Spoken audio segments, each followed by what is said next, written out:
யார் யாரோ வாழ்வீரே சிலுவையை கண்டீரோ, சிலுவைக்காய் பணி செய்ய வாரீரோ.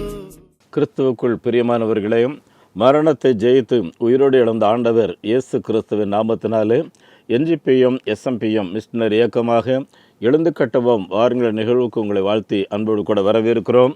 நம்முடைய ஆண்டவராகிய இயேசு கிறிஸ்து மரணத்தை ஜெயித்து உயிரோடு எழுந்த பின்பு அவருடைய சீசர்களை பார்த்து மத்தேயு 24:14 ராஜ்யத்தின் இந்த சுவிசேஷம் சர்வ சிருஷ்டிக்கும் சாட்சியாய் பிரசங்க வேண்டும். ஒரு ராஜ்யம் இருக்கிறது, அது ஒரு ராஜா இருக்கிறார், அந்த ராஜா சீக்கிரம் வரப்போகிறார் என்கிற செய்தியை இந்தியர்களுக்கு சொல்லுங்கள் என்று அவருடைய சீசர்களுக்கு அவர் கட்டளை கொடுத்திருந்தார். இன்றைக்கு அவருடைய சீசர்களாக வாழுகிற நம் அனைவருக்கும் அவர் கொடுத்திருக்கிற கட்டளை, அவருடைய வருகைக்கு நம்முடைய இந்திய திருநாட்டை ஆயத்தப்படுத்துகிற இந்த நற்செய்தி ஊழியத்தை செய்வதற்கு உங்களை அன்போடு கூட வாழ்த்தி வரவேற்கிறேன். அன்பானவர்களே, நம்முடைய பாரத நாட்டில் ஏராளமானவர் கண்ணீரோடும் கவலையோடும் துக்கத்தோடும் நிம்மதி இல்லாதபடி சமாதானம் இல்லாதபடி, மெய்யான சமாதானம் மெய்யான விடுதலை, என்னுடைய பாவத்திலிருந்து யார் விடுதலை தருவார்கள், எனக்கு ஜாதகம் சரியில்லை, நேரம் சரியில்லை, இப்படிலாம் அலைகிற மக்களுக்கு நிம்மதி தரக்கூடியவர் இயேசு கிறிஸ்துவே. நீ தேடுகிற விடுதலை, நீ எதிர்பார்க்கிற சமாதானம் இயேசுவில் இருக்கிறது என்று சொல்வதற்காக மிஷனரி இயக்கம் இந்த நாட்களில் தேவையாக இருக்கிறது. அருமையானவர்களே, கடந்த நாளில் பேப்பரில் பார்த்தேன், பயங்கரமான கடன், இனி தப்பு வைக்கிறதுக்கு வழியே இல்லைன்னு சொல்லி ஒரு அருமையான குடும்பம் தன் மனைவியை, தன் மகனை விஷம் வைத்து கொன்றுவிட்டு கடைசியாக அவரும் தற்கொலை செய்து கொண்டார். இது முடிவே கிடையாது. என் அன்பானவர்களை, இப்படிப்பட்ட குடும்பமும் இயேசுவை நோக்கி பார்க்கும்போது ஒரு விடுதலை அந்த குடும்பத்திற்கு உண்டு. பார்த்துக்குங்க, நடந்த ஒரு சம்பவத்தை சொல்கிறேன். கிருஷ்ணப்பா அவருடைய வீட்டில் பயங்கர கடன், 2 பொம்பளை பிள்ளைங்க, கல்யாணம் ஆகலை, ஜாதகம் சரியில்லை, நேரம் சரியில்லைன்னு சொல்லி நிறைய குறி. கடைசி அவருடைய மனதில் வந்த தீர்மானம், இனி தற்கொலை ஒன்று தான் வழி. அருமையானவர்களே, தற்கொலைக்காக உணவில் யாருக்குமே தெரியாமல் விஷங்கறந்து வைத்திருக்கிற வேளையில் சாப்பிட்ற நேரம் பார்த்து நம்முடைய மிஷினரிக்கு ஒரு சத்தம், வேகமாக சைக்கிளில் ஓடி போனார். அவருடைய வீட்டு கதவை தட்டினார். கதவை தட்டிட்டு உள்ளே போய், உங்களுக்காக நான் ஜெபிக்க வந்திருக்கிறேன், ஏசு நான் அந்த வீட்டுக்கு போய் ஜோமன்னு சொன்னார்னு சொல்லி, ஏசு எப்படி என்னை பற்றி தெரியும், இல்லை உங்களை பற்றி தெரியும், உங்களை ஏசு நேசிக்கிறார் அப்படின்னு சொல்லும்போது பாருங்கள், நான் எல்லாரும் சாப்பாட்டில் வினவு வச்சு இந்த விஷத்தை சாப்பிட்டுட்டு எல்லாரும் சாகரக்கு இருக்கும்போது ஏசு எங்களை நேசித்தனால உங்களை அனுப்பியிருக்கான்னு சொல்லி முதல்ல அந்த சாப்பாடை கொடுங்கன்னு சொல்லி ஒரு பள்ளந்தோடு எல்லாத்தையும் புதைச்சிட்டு அந்த குடும்பத்துக்காக ஆண்டவரை நோக்கி ஜெபம் பண்ணினார். என் அன்பானவர்களே, இன்றைக்கு அந்த குடும்பம் சபைக்கு வருது, 2 பிள்ளைகளுக்கு நல்ல இடத்துல கல்யாணம் ஆற்றி வச்சுக்குங்க. என் அன்பானவர்களே, விடுதலை கொடுக்கிற ஆண்டவர் இயேசு கிறிஸ்து. ஆகவே நம்முடைய இந்திய நாட்டில் இன்னும் அருமையானவர்களே 98% மக்களுடைய முழங்கால்கள் முடங்கவில்லை. 148 கோடி ஜனங்கள், அது மாத்திரமல்ல 4 லட்சம் கிராமங்களில் இன்னும் ஆலயம் கிடையாது. அன்புக்குரியவர்களே, நம்முடைய தேசத்து மக்களுக்கு இந்த விடுதலை செய்தி அனுப்புவதற்காக வெளிநாட்டிலிருந்து அந்த நாட்களில் மிஷினரிகள் வந்தார்கள். சீகன் பால்கி என்ற மிஷினரி, ஆண்டவரே என்னை இந்தியாவுக்கு அனுப்பும்னு சொல்லி கண்ணீரோட்டு அழுது ஜோம் பண்ணிக்கிட்டே இருந்தார். என் அன்புக்குரியவர்களே, அப்படி அழுது ஜோம் பண்ணி கண்ணீரோடு வந்து தான் இன்றைக்கி நம்ம கையில் இருக்கிற இந்த தமிழ் வேத புஸ்தகத்தை சீகன் பால்கி என்பவர் நமக்காக எழுதி கொடுத்தார். அது மாத்திரமல்ல, வில்லியம் கேர் என்பவர் லண்டன் மாநகரில் செருப்பு தைக்கிற தொழில் செய்துக்கிட்டு இருந்தார். அந்த ஃப்ரீயாக இருக்கிற டைம்லலாம் இந்தியா மேப்பை வச்சு, ஆண்டவரே இந்த பகுதியை ரட்சியும், இந்த பகுதியில் இருக்கிற மக்கள் மாற வேண்டும், கல்கத்தாவின் மேலே கைகளை வைத்து, ஆண்டவரே இந்த கல்கத்தாவில் உயிரோட குழந்தைகளை தூக்கி தேருக்கு முன்னால் போடுறாங்களே, இது மாற்றப்படணும்னு சொல்லி கண்ணீரோடு அழுது அவர் ஜெபம் பண்ணுவாராம். என் அன்புக்குரியவர்களே, அப்படி ஜெபத்தை கேட்டு தான் அவர் இந்தியாவுக்கு வந்தவர் முதல்ல அவர் செய்த காரியம் பார்த்தீங்கன்னா, குழந்தைகளை உயிரோடு தேரில் போடுறத தடுத்து நிறுத்துறதுக்காக சட்டம் இயற்றினார். நாட்களில் பெண்கள் உடன்கட்டை ஏறுகிறது இருந்தது. கணவர் மரித்து விட்டால் பெண்கள் உடன்கட்டை ஏறிவிட வேண்டும். ராஜஸ்தானில் கடந்த 10 ஆண்டுகளுக்கு முன்பு ரூப் கன்வர் என்ற ஒரு சகோதரி எல்லா பெரியவர்களோட ஆசீர்வாதத்தோடு தன்னுடைய கணவருக்கு தீ எறியும் போது அப்படியே உள்ள போய் நின்றார்கள். அருமையானவர்களே, சுமார் 150 ஆண்டுகளுக்கு முன்பு தஞ்சாவூரில் பார்த்தீங்கன்னா கோகிலாபேன் என்ற ஒரு இஸ்லாமிய குடும்பம், ஒரு 13 வயசு அந்த பிள்ளைக்கு கல்யாணம் ஆகி இறந்து போனார். இறந்து போனனால அந்த அடக்கத்தில் அவருடைய கணவருக்கு சீதையை ஏற்றும்போது இந்த பெண் குழந்தையையும் அதில் ஏற்ற வேண்டும் என்று சொல்லி மிக அழகாக அலங்கரித்த அந்த பிள்ளையை மணக்கோலத்தோடு கூட்டிகிட்டு வரும்போது அந்த வழியாக வந்த டேவிட் என்ற ஒரு மிஷினரி ஓடி போய் அந்த குழந்தையை தூக்கி தன்னுடைய குதிரையில் தூக்கி வைத்து வைத்துவிட்டு அருமையானவர்களை அவரை எதிர்த்து ஓடி வந்தவங்களெல்லாம் துப்பாக்கியை கேட்டு முரட்டிட்டு அந்த குழந்தையை பராமரித்து பிற்காலத்தில் இயேசுவின் அன்பை சொல்லி பிற்காலத்தில் பார்த்தீங்கன்னா திருநெல்வேலியில் முதல் பேப்டிசமே அந்த அம்மாவுக்கு குளோரிண்டான்னு சொல்லி பேர் வைத்தார்கள். இன்றைக்கி அங்கே ஒரு பெரிய சபை இல்லையா, குளோரிண்டா திருச்சபை, குளோரிண்டியா ஜெப வளாகம் என்று ஏராளமாக இருக்கிறது. என் அன்பானவர்களே, இதற்கெல்லாம் முடிவு கட்டினவர்கள் மிஷினரிகள். பார்த்துக்குங்க, மிஷினரிகள் தியாகம் பண்ணலைன்னா நம்ம நாட்டில் இருக்கிற பெண்களுக்கு மார்பு மறைக்கிறதுக்கு உரிமை கிடையாதுங்க. என் அன்பானவர்களே, தலைமுடிக்கு வரி கட்ட வேண்டிய ஒரு காலம் மிஷினரிகளுடைய தியாகத்தின் விளைவாகத்தான் இதெல்லாம் வந்துச்சு. இதை நம்முடைய இந்திய நாட்டுக்கு சொல்வதற்காக ஆண்டவராகிய இயேசு கிறிஸ்து SMPM NGPM என்ற மிஷினரி இயக்கத்தை தேவன் எழுப்பியிருக்கிறார். கடந்த 80 மாத காலமாக இந்த திருநாட்டிலே இந்த நற்செய்தி அறிவித்தின்ற விளைவாக சுமார் 955 கிராமங்களில் சபைகளை உருவாக்கி 9550 பேர் திருமுழுக்கு மூலமாக ஞானஸ்நானம் எடுத்து முதல் தலைமுறை கிறிஸ்தவர்களாக இருந்து கொண்டிருக்கிறார்கள். இந்தியாவின் ரட்சிப்புக்காக ஒவ்வொரு நாள் காலை 4 மணிக்கு நாங்கள் ஜெபம் பண்ணுகிறோம். 8 மணி வரைக்கும் அந்த ஜெபம் நடக்குது. இந்த ஜெபத்தில் பிசாசை கட்டி ஜெபம் பண்ணுகிறோம். அது மாத்திரமல்ல, கிறிஸ்தவ குடும்பங்களை சீரழிக்கிற பொல்லாத அசுத்தாவியை கட்டி நாங்கள் ஜெபம் பண்ணுறோம். அந்த ஊழியங்களை ஆதரிக்கிற குடும்பங்களுக்காக நாங்கள் ஜெபம் பண்ணுகிறோம். ஆண்டவர் ஜெபத்தை கேட்டு திறந்த வாசலை வைத்திருக்கிறார். நேற்று தினத்திலே உத்தரப்பிரதேசத்திலிருந்து போன் வந்துச்சு. அங்கே உபவாச ஜெபத்துக்காக விசுவாசிகள் கூடியிருக்கும்போது திடீர்னு போலீஸ் வந்து 6 விசுவாச குடும்பங்களை இன்னைக்கு வரைக்கும் ஜெயிலில் வைத்திருக்கிறார்கள். நல்லவேளை மிஷினரி சற்று விலகி இருந்ததுனால் அவர் தப்பி வைக்கப்பட்டார்.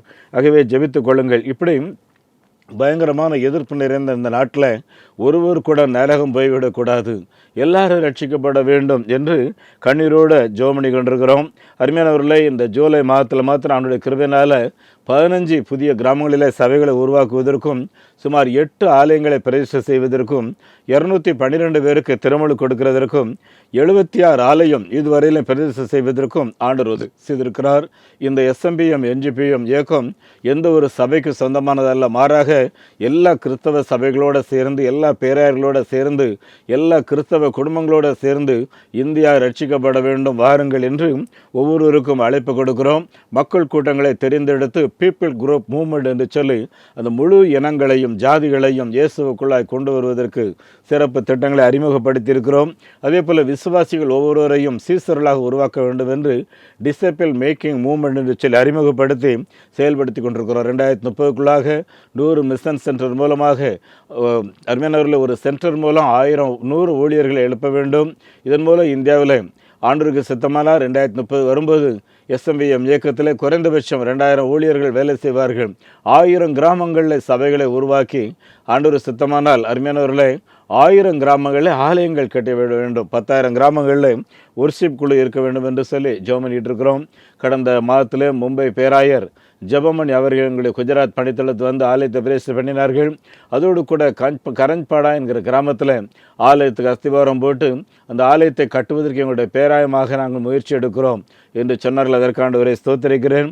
அதே போல் கடந்த 7ஆம் தேதி 7/7/2026 மஸ்கட் போதகர் பிரின்ஸ் டேவிட் பிரின்ஸ் ஐயா அவர்கள் அங்குள்ள CSI சபை சார்பில் வந்து ஒரு ஆலயத்தை கட்டி அங்குள்ள சபை மூப்பரோடு வந்து பிரதிஷ்டை பண்ணினார்கள். அதற்காக ஆண்டவரை நான் ஸ்தோத்திரிக்கிறேன். நம்ம நாட்டில் அருமையானவர்களே, ஜம்மு போயிட்டு ஜம்முலேருந்து புஞ்சி போகிற பாதியில் ராயாசிக் என்கிற மாவட்டம் கிட்டத்தட்ட 150 கிலோமீட்டர் போயிருப்பேன். எங்கேயுமே ஒரு ஆலயம் கிடையாது. அந்த ஒரு கிராமத்தில் போய் இறங்கியிருக்கோம். திடீர்னு ஒரு 60-70 பேர் விசுவாசிகள் ஒன்றாக கூடியிருந்தார்கள். அங்கே ஒரு மகள் முடக்கப்பட்டு இயேசுவின் அன்பினாலே தொடப்பட்டு விசுவாசியாகி அவருடைய சாட்சியின் மூலம் அநேகர் மாறி இருக்கிறார்கள். 30 குடும்பம் அங்கே ஆண்டவரை ஆராதிக்கிறார்கள். பேசுகிற பாஷை டோக்ரி என்ற ஒரு இன பாஷையை பேசுகிறார்கள். அங்கே ஒரு ஆலயம் கட்டுவதற்கு அஸ்திவாரம் போட்டுவிட்டு வந்திருக்கிறோம். இந்த ஊழியங்களுக்காக தொடர்ந்து ஜெபம் பண்ணுங்க. சுமார் 478 ஆதிவாசி பிள்ளைகள் விடுதிகளில் தங்கியிருந்து படிக்கிறார்கள். 30 இடங்களில் டியூஷன் சென்டர் நடத்துகிறோம். அருமையானவர்களே, 270 மிஷினரிமார் வேலை செய்கிறாங்க. இன்னொரு 410 மிஷினரிகளுடைய அப்ளிகேஷன் எங்கள் கையில் இருக்குது. 240 மிஷினரியுடைய குழந்தைகள் படிக்க வைக்க வேண்டியதாக இருக்கிற இந்த தேவைகளுக்காக ஜோமினிடுங்க.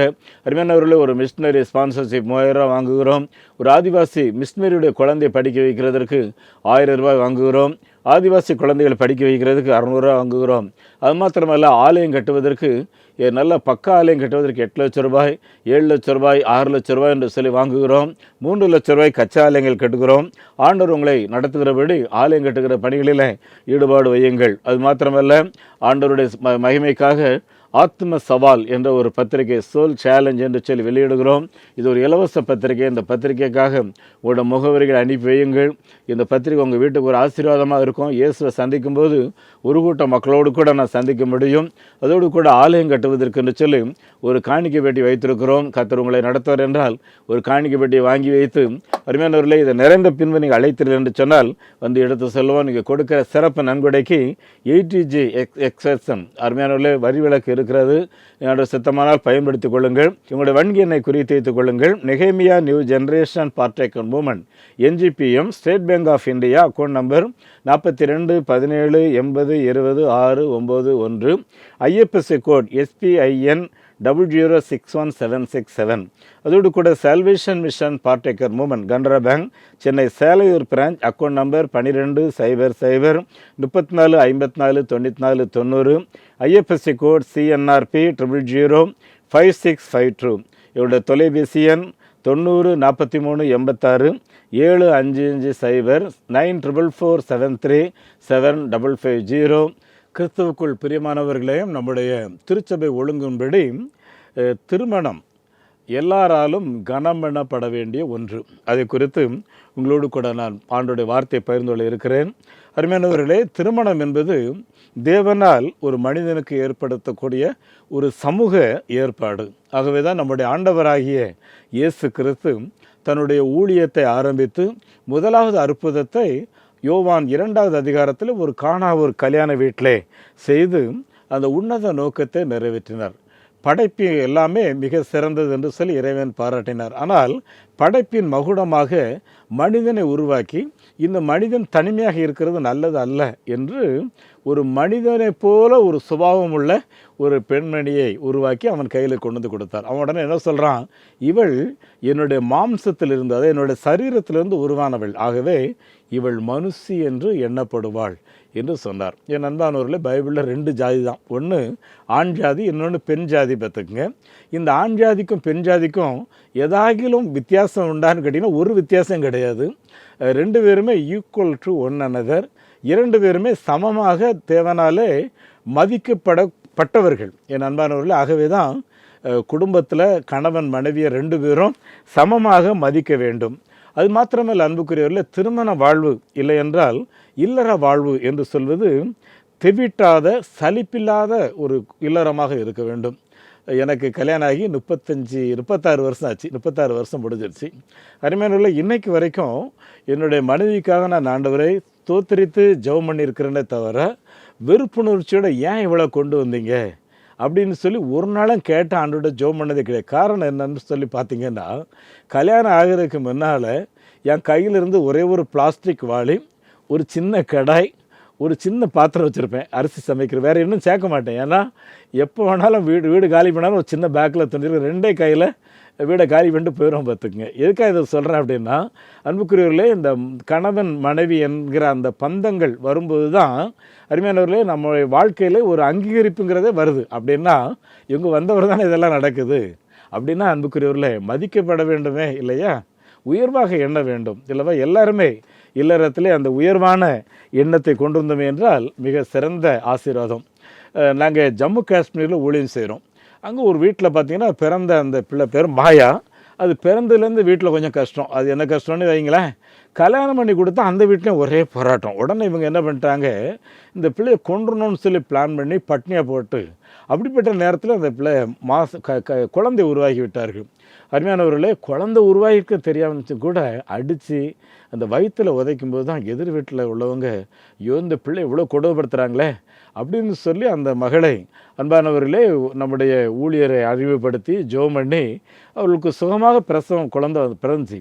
அந்த குழந்தை பிறந்த பின்பு அந்த வீட்டுக்கு ஒரு பெரிய ஆசீர்வாதம் பாருங்க. ஏன்னா இருதயம் மாற்றப்பட்டு விட்டது. இயேசு உள்ளே வந்துட்டார். சாபக்கேடானது அருமையானவர்களே ஒரு ஆசீர்வாதமாக மாறுகிறது. பாருங்கள், ஜாதகம் சரியில்லை, இப்போ அந்த பிள்ளைக்கு எல்லாம் சரியாயிடுச்சு. கணவன் பார்க்க வந்தவர், இவங்க மகிழ்ச்சியோட சுகத்தோட சமாதானமாக இருக்கிறவரை பார்த்தவர் அங்கிருந்து வந்து இங்கே தங்கியிருந்து அவரும் தேவாலயத்துக்கு வந்து குடும்பமாக பேப்டிசம் எடுத்துக்கொண்டார். என் அன்பானவர்களே, கணவன் மனைவி என்பவர்கள் ஒருவரை ஒருவர் கண்ணியப்படுத்தி சமமாக மதித்து ஆழமாக ஒரு அன்பு கூர்ந்து செயல்பட வேண்டும். என் அன்பானவர்களே, இதை தான் தேவன் படைத்த முதல் குடும்பத்தில் ஆதியாகமம் 2வது அதிகாரம் 24 வசனத்தில் இயேசு என்ன சொல்றார் பாருங்க. தன் தகப்பனையும் தாயையும் விட்டு பிரித்து 2 பேரையும் ஒன்றாக இணைத்து இவர்கள் ஒரே மாம்சம் சொல்லி டிக்ளேர் பண்ணுறார். இன்றைக்கி நிறைய பேர் பார்த்தீங்கன்னா கல்யாணம் ஆன பின்பும் எங்கள் அம்மா தான் எனக்கு பெருசு. அருமையானவர்களே, உங்கள் அம்மா பெருசுனால எந்த சந்தேகமும் இல்லை. ஒருவேளை உங்கள் வீட்டில் அப்பா முன்னாடி ஆண்டோட்ட போயிருக்கலாம், அதுக்காக அம்மாவை நீங்கள் பராமரிக்க வேண்டிய உங்கள் கடமை தான். ஆனால் மனைவி முக்கியமாக அம்மா முக்கியமானு கேட்டால் அன்புக்குரியவர்களே, மனைவி தான் ஃபஸ்ட்டு பார்த்துக்குங்க, செகண்டு தான் அம்மா. அந்த விஷயத்தில் தயவு செய்து வேத வசனத்துக்கு உட்பட்டு நீங்கள் வாழ்ந்தீங்கன்னா உங்கள் குடும்பம் நல்லா இருக்கும், உங்கள் அம்மாவும் நல்லா இருப்பாங்க. தாயாரும் தகப்பன்மாரும் அவன் கல்யாணம் ஆகிவிட்டான், அவனுடைய நலன்தான் எங்களுக்கு முக்கியம்னு சொல்லி பெரியவர்களும் மனமு வந்து உங்களுடைய பிள்ளைகளை ஆசீர்வதிங்க, நீங்களும் சமாதானமாக இருப்பீர்கள். அருமையானவர்களே, மல்கியாவின் புஸ்தகம் 2வது அதிகாரம் 14-15 நீங்கள் வாஸ்து பாருங்கள். அருமையானவர்களே, நிறைய இடங்களில் இல்லை ஈஸியாக நான் உன்னை டிவோர்ஸ் பண்ணிடுவேன்னு சொல்லி வாயில் இன்றைக்கி பேசுகிறாங்க, நிறைய நடக்குது. அருமையானவர்களே, இது வேத புஸ்தகத்தின்படி அருமையானவர்களே இது துரோகம்னு சொல்லி சொல்கிறார் ஆண்டவர். பாருங்கள், எழுதியிருக்கு, கர்த்தர் உனக்கும் உன் இளவயதன் மனைவிக்கும் சாட்சியாக இருக்கிறார், உன் தோழி உன் உடன்படிக்கையின் மனைவி. இல்லை, மனைவி குறித்து ஆண்டவர் என்ன சொல்ல பாருங்க, உனக்கு அவ தோழிலாம் ஃப்ரெண்ட்ஸ்ன்னு சொல்கிறாரு. அப்புறம் கவனன்ட்னா ஒரு சொத்து வாங்கும்போது அக்ரிமெண்ட் போடுவோம் பார்த்தீங்களா, பேப்பரில் எழுதுவோமே, அந்த மாதிரி பார்த்துக்குங்க. அப்படிப்பட்ட உன்னுடைய மனைவிக்கு நீ துரோகம் செய்கிறியே. என் அன்புக்குரியவர்களே, நம்மளே எத்தனை பேர் ஈஸியாக துச்சமாக மனைவியை நினைக்கிறோம். என் அன்புக்குரியவர்களே, இதற்கு இடம் கொடுக்காமல் நாம் இருக்க வேண்டும். எபேசியர் 5வது அதிகாரம் 5வது வசனத்தில் சொல்லுது, விபச்சாரக்காரன், அசுத்தன், விக்கிரக ஆராதனை செய்கிறவர்கள் தேவனுடைய ராஜ்யத்துக்குள் பிரவேசிக்க முடியாது. அப்படின்னா என்ன சொல்கிறாரு, கணவன் மனைவியை தவிர நீங்கள் திருமணத்துக்கு வெளியே உறவுகள் யார் வைத்திருந்தாலும் சரி, அதுக்கு பேர் விபச்சாரம். இன்றைக்கி நிறையா லிவிங் கெட் டுகெதர்னு சொல்லி சொல்கிறாங்க. அதுமாதிரி சமீபத்தில் நாகர்கோவிலில் ஒரு பர்த்டே முடிஞ்ச உடனே எல்லாரும் அவங்கவுங்க காரை ஒரு டப்பாவில் போட்டுடணும். அந்த டப்பாவில் போட்டுட்டு குலுக்கிட்டு அப்புறம் அந்த காரில் இருக்கிற சாவி எடுக்காங்க. யார் கார் சாவி இருக்கோ அவருடைய மனைவி அவரோட போயிடணும். அன்றைக்கி ஃபுல்லாக அவங்க இன்னொருத்த மனைவியோட என்ஜாய்மெண்ட்டில் இருப்பாங்க. இது பைபிளில் அலக்களிப்பு, அருவருப்பு, இல்லை அபாமினேஷன் சொல்லி எழுதியிருக்கு. என் அன்புக்குரியவர்களே, இதில் என்ன சந்தோஷம் இருக்கும், இதை முடிச்சுட்டு வந்துடுறீங்க இல்லையா இந்த சிற்றின்பம், அதற்கு பின்பு உங்கள் மனசாட்சி எவ்வளோ வேதனைப்படுதுங்கிறது உங்களுக்கு தெரியுமே. என் அன்புக்குரியவர்களே, நீங்கள் எல்லாத்தையும் ஏமாத்திடலாம், ஆனால் உங்களுடைய மனசாட்சியை உங்களால் ஏமாற்ற முடியும். ஆகவே என் அன்புக்குரியவர்களே, திருமணத்தை உரிய வெளி உறவுகளை தயவு செய்து விட்டு விடுங்கள். எபிரேயர் 13:4 எழுதியிருக்கு, திருமணம் எல்லாருக்குள்ளும் கனம் உள்ளது. கனம்னா மிகவும் மதிக்கப்படக்கூடிய ஒன்று. ஆகவே இந்த திருமணத்தை பரிசுத்தமாக நீங்கள் அங்கீகரித்து கொள்ளுங்கள். வேசிக்கள்ளர்களும் விபச்சாரக்காரர்களையும் தேவன் நியாயம் தீர்ப்பார். இல்லை, விவாக மஞ்சம் மிகவும் பரிசுத்தமானது. கணவன் மனைவி படுத்திருக்கிற படுக்கை அறை இருக்கிறதே, அது மிகவும் பரிசுத்தமானதுன்னு சொல்லி பைபிள் எழுதியிருக்கு. ஆனால் அந்த படுக்கறையில் படுத்துக்கிட்டே இன்னொருத்தன் மனைவியை நினைத்து கொண்டிருக்கிறது, இன்னொருத்தனுடைய கணவனை நினைத்து கொண்டிருக்கிறோமே, அதுக்கு பேர் தான் விபச்சாரம். வசனம் தெளிவாக சொல்லுது, வேசி கள்ளர்கள், சரியா, விபச்சாரக்காரர்கள் 2 பேரையும் தேவன் நியாயம் தீர்ப்பார். என் அன்புக்குரியவர்களே, 1 கொரிந்தியர் 7வது அதிகாரம் முதல் 5 வசனத்தில் நீங்கள் வாஸ்து பார்த்தீங்கன்னா, திருமண வாழ்வுக்குரிய விருமையை ஒருவருக்கொருவர் விட்டு கொடுக்காதிருங்கள் என்று எழுதியிருக்கிறது. அன்பானவர்களே, தாம்பத்திய இன்பம் என்று ஒருவேளை இதற்கு பெயர் வைக்கலாம்.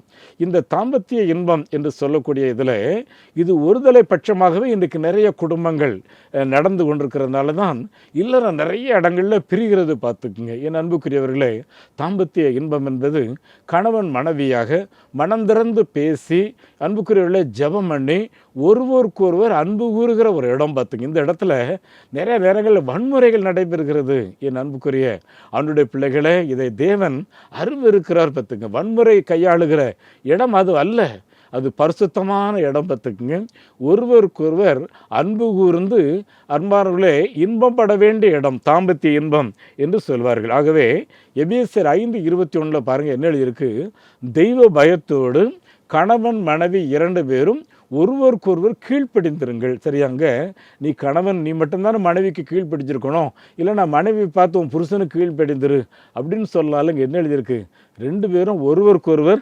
கீழ்ப்படிந்திருங்கள். என் அன்பானவர்களே, இந்த ஒருவருக்கொருவர் கீழ்ப்படிந்திருக்கிறது என்பது ஏற்புடையதா என்று நம்ம யோசித்து பார்த்தோம்னா, ஆதியாகமத்தின் புஸ்தகம் 21வது அதிகாரத்தை எடுத்து வாசித்து பாருங்க. அங்கே ஆபிரகாமுடைய வீட்டில் பாருங்க, சாராள் தான் அவருடைய நம்பிக்கைக்குரிய தேவனால் நியமிக்கப்பட்ட லைஃப் பார்ட்னர். அப்படி இருக்கும்போது இடைசர்களாக ஆகார் வரும்போது அங்கே ஒரு புத்திரபாக்கியம் பெறும்போது மனத்தாங்கல் வருகிறது. இந்த மனத்தாங்கல் ஆபிரகாமை மிகவும் பாதிக்கிறது. இந்த ஆபிரகாம் பாதிக்கப்படும் போது ஆண்டவர் ஆபிரகாம் பார்த்து சொல்கிறார், ஆபிரகாமே இதில் நீ மனத்தாங்கல் படாத, உன்னுடைய மனைவியாகிய சாராள் உனக்கு என்ன சொல்கிறாலோ அதன்படி கேள். இப்போ சாராள் என்ன சொல்கிறாங்க, இந்த அடிமை பெண்ணையும் இல்லைன்னா உன் வைப்பாட்டியையும் இந்த குழந்தையும் வெளியே அனுப்பிடு. நாங்கள் ஃபீல்டில் வேலை செய்கிறோம் பார்த்துக்குங்க, ஃபீல்டில் ஆதிவாசிகள் மத்தியில் இது நிறையா நடக்கும் பார்த்துக்குங்க. அப்போ எங்ககிட்ட கேட்பாங்க, ஐயா நாங்கள் இப்போ இயேசுவை ஏற்றுக்கொண்டோம், முறையான கல்யாணம் பண்ண இவங்க தான், ஆனால் எனக்கு இப்போ 5 பேரை நான் வச்சுருக்கிறேன், அங்கேயும் குழந்தை பிறந்திருக்கு, நான் என்ன செய்கிறேன்னு சொல்லி கேட்பாங்க. நாங்கள் என்ன சொல்லுவோம், இயேசு உங்களை நேசிக்கிறார், உங்களை ஆசீர்வதிக்கிறார், இப்போ இயேசுவின் பிள்ளையாக நீங்கள் மாறிட்டீங்க, ஆகவே இனி நீங்கள் பழைய வாழ்க்கை வாழ முடியும். ஆகவே முறையாக உங்களுடைய மனைவிக்கு கொடுக்க வேண்டியதை கொடுத்து உங்கள் மனைவியோடு இருங்க.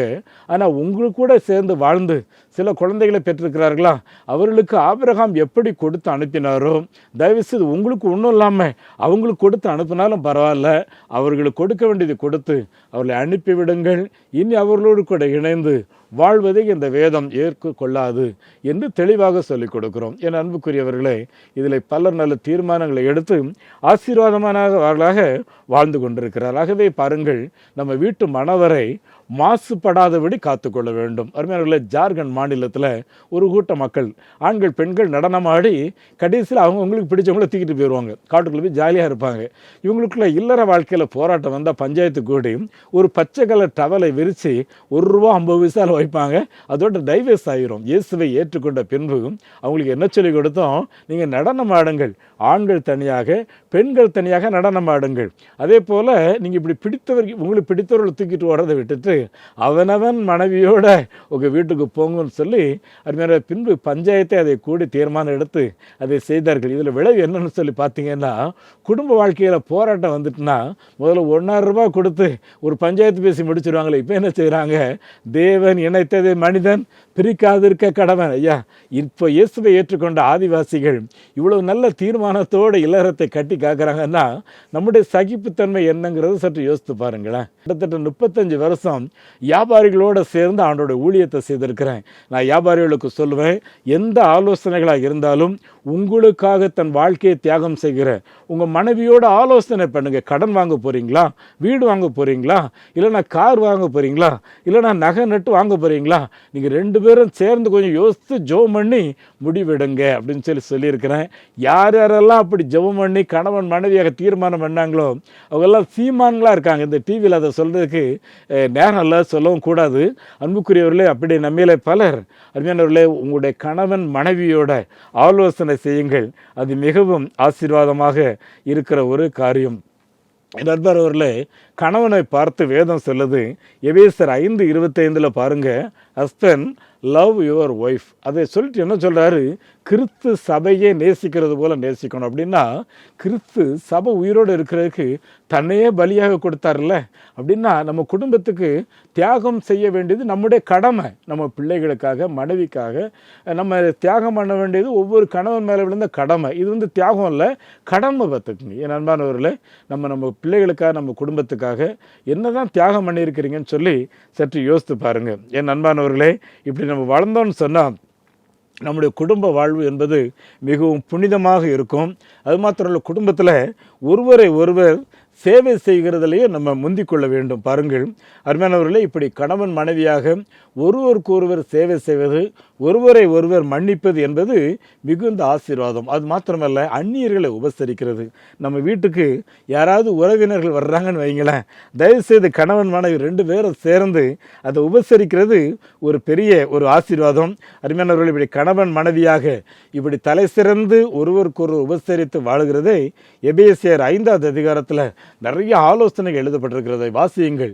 உங்களுக்கு ஒரு பெரிய ஆசீர்வாதம். பார்த்துங்க, நீதிமொழிகள் 31 அதிகாரத்தில் பார்த்தீங்கன்னா, கடினம் கடினமாக உழைக்கிற ஒரு தாயை குறித்து எழுதிவிட்டு அந்த கடினமாக உழைக்கிற அந்த தாய்க்கு என்ன பதவி பட்டம் கொடுக்குன்னு பார்த்தீங்கன்னா அவள் குணசாலி அப்படிங்கிற பட்டம் கொடுக்குது. அது மாத்திரமல்ல, புருஷன் பட்டணத்து மூப்பொருளோட நியாயாசனத்தில் உட்கார்ந்துருப்பான் அப்படி எழுதியிருக்கு. பிள்ளைகள்லாம் எழும்பி அந்த தாயை பார்த்து என்ன சொல்லுவாங்க, எங்கள் தாயாரே, அநேக தாயார்கள் உண்டு, எங்கள் தாயார் ஆசீர்வதிக்கப்பட்டவர்கள். என் அன்புக்குரிய தேவனுடைய பிள்ளைகளே, அப்படிப்பட்ட ஆசீர்வதிக்கப்பட்ட தாயார் தானே நம்ம அப்படிங்கிறத கொஞ்சம் நம்ம எல்லாரும் யோசித்து பார்ப்போம். அது ஒரு பெரிய ஆசீர்வாதம். அருமையானவர்களே, இல்லற வாழ்வு சிறந்திருக்க, ஒரு மதித்து கனமணி வாழ தேவையான ஒரு 3 காரியத்தை சொல்கிறேன், கவனிங்க. எந்த காரியம் வீட்டில் நடந்தாலும் சரி, அந்த இடத்துல அருமையானவர்களே, மனைவியானவளோ கணவனோ சரி விட்டுருங்க. இப்போ இது சின்ன காரியம் தானே, ஏன் இதை குறித்து நீங்கள் மறுபடியும் பேசி பெருசாக்குறீங்க? நான் உங்கள் கூட இருக்கிறேன், நம்ம 2 பேரும் சேர்ந்து காரியத்தை சாதித்து விடலாம் என்று சொல்லி எளிதாக ஒரு காரியத்தை எடுத்துக்கொண்டு பாருங்களேன், அது எவ்வளோ பெரிய ஆசீர்வாதமாக இருக்கும்னு சொல்லி தயவு செய்து யோசித்து பாருங்கள். 2வது, சாரி. ஒருவேளை எனக்கு தெரிந்த ஒரு குடும்பம் பார்த்துக்குங்க, நல்லா தான் போயிட்டு இருந்தாங்க, திடீர்னு ஒரு பொருள் மேலே ஆசை, அந்த ஆசையில் அந்த ரம்மி விளையாட்டுன்னு சொல்லுவாங்களே, அது தெரியாமல் விளையாடி அது அப்படி இப்படிமா ஆசை காட்டி கடைசியில் நகை அடமான வச்சு விளையாடக்கூடிய ஒரு நிலை இப்போ இல்லறத்தில் பிரச்சனை. நான் இந்த வீட்டுக்கு போயிருக்கேன், சொன்ன வார்த்தை, என்னை அறியாமலேயே நடந்து முடிந்த ஒரு தவறு, என்னை மன்னிச்சுக்குங்க, இது நம்ம 2 பேரும் சேர்ந்து சரிப்படுத்தி கொள்ளுவோம்னு சொல்லி 2 பேரும் கொஞ்சம் இறங்கி வாங்க. தம்பி, அவங்க தெரிஞ்சு திட்டமிட்டு விதமான காரியங்களை செய்யலை, ஏதோ அறியாமல் செய்துட்டாங்க, நீங்களும் கொஞ்சம் விட்டு கொடுங்க, பணம் பெருசு இல்லை, வாழ்க்கை தான் முக்கியம்னு சொல்லி அவங்களோட சேர்ந்து ஒரு ஜெபம் பண்ணிட்டு வந்தேன். இன்றைக்கி சிறந்த ஆசீர்வாதம் அந்த குடும்பம் இருக்காங்க. என் அன்புக்குரியவர்களே, இப்படி நம்ம ஒருவருக்கொருவர் கனம் பண்ணி விட்டு கொடுத்து வாழ்ந்தா பெரிய ஆசீர்வாதம். சிரித்த முகத்தோடு அருமையானவர்களே, ஒவ்வொரு நாளும் இந்த பூமியில் நம்ம எல்லாரும் வாழ்ந்தோன்னு சொன்னால் அது ஒரு பெரிய ஆசீர்வாதம்.